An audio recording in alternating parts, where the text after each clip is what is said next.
Hello guys, ഇന്ന് 29 June 2026. ഇന്നാണ് ഒരു സെം തുടക്കാൻ പറ്റിയൊരു പെർഫെക്റ്റ് ഡേ.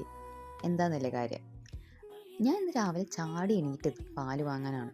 പാല് വാങ്ങിപ്പോയി വന്ന് ചായയൊക്കെ കുടിച്ചപ്പോഴേക്കും വീട്ടുകാരൊക്കെ അവരുടെ പണിക്ക് പോയി. എന്തായാലും നാളെ കോളേജൊക്കെ തുടങ്ങുമല്ലേ, ഒരു ഫ്രഷ് സ്റ്റാർട്ട് ആവട്ടെ എന്നൊരു സ്കിൻ കെയറും ചെയ്തു. പിന്നെ റൂമൊക്കെ ഒന്ന് ഒതുക്കിയിട്ടു. ഇനി എപ്പോഴാണ് ഇങ്ങനെ ടൈം കിട്ടാമെന്ന് അറിയില്ലല്ലോ. കഴിഞ്ഞ വർഷം ഇതേ സമയം കോളേജിൽ പോകാൻ എക്സൈറ്റഡ് ആയ എന്നെ മാത്രമേ ഓർമ്മയുള്ളൂ. പെട്ടെന്ന് ടൈം പോയി സെക്കൻഡ് ഇയറും ആയി. കോളേജ് തുടങ്ങി ഷടപടയെന്നായിരിക്കും, അല്ല ഒന്നിനും ടൈം കിട്ടില്ല. പിന്നെ ഞാൻ ആദ്യം പറഞ്ഞ കാര്യം, ഈ നാളെ എൻ്റെ കോളേജ് സെക്കൻഡ് ഇയർ സ്റ്റാർട്ട് ചെയ്യും. ഇന്നലെ എൻ്റെ S2ൻ്റെ റിസൾട്ട് വന്നു. ഫസ്റ്റ് സെമ്മിൽ 7.2ഉം സെക്കൻഡ് സെമ്മിൽ 7.6ഉമാണ് കിട്ടിയത്. എനിക്ക് ഏറ്റവും വിഷമമായിട്ടുള്ളൊരു കാര്യം എന്താണെന്ന് വെച്ച് കഴിഞ്ഞാൽ, പാരൻസ് ഇത്രയും പൈസ കൊടുത്ത് മുടക്കണമല്ലേ. ഞാൻ എന്താ പഠിക്കാത്തതെന്നാണ് എനിക്കറിയാത്തത്. എന്തായാലും ഞാൻ പ്രാർത്ഥിച്ച് സപ്ലി വരാണ്ടിരിക്കാനാണ്. അതെന്തായാലും വന്നില്ല.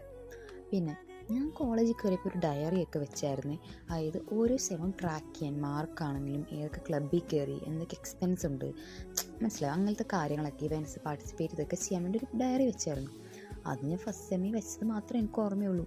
അത് യൂസ് ചെയ്യണ കാര്യം ഞാൻ പിന്നെ ഇപ്പോഴാണ് ഞാൻ അറിയുന്നത്. എന്തായാലും അതൊക്കെ ഒന്ന് നാളെ റീസ്റ്റാർട്ട് ചെയ്യണം. പിന്നെ ഞാൻ ബാഗിൽ വേണ്ട ബുക്സൊക്കെ ഒതുക്കി വെച്ചു. ഞാൻ വിചാരിച്ചു ഇനി ഈ സെമ്പ് തൊട്ടെങ്കിലും ഒറ്റ ബുക്കിലെല്ലാം തീർക്കാമെന്ന്.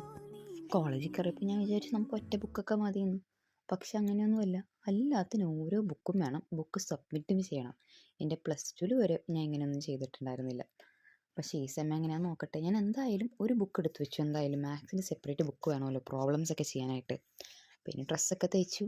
അപ്പോൾ ശരി, നമുക്ക് നാളെ ഒരു ഫ്രഷ് സ്റ്റാർട്ടായിട്ട് കാണാം.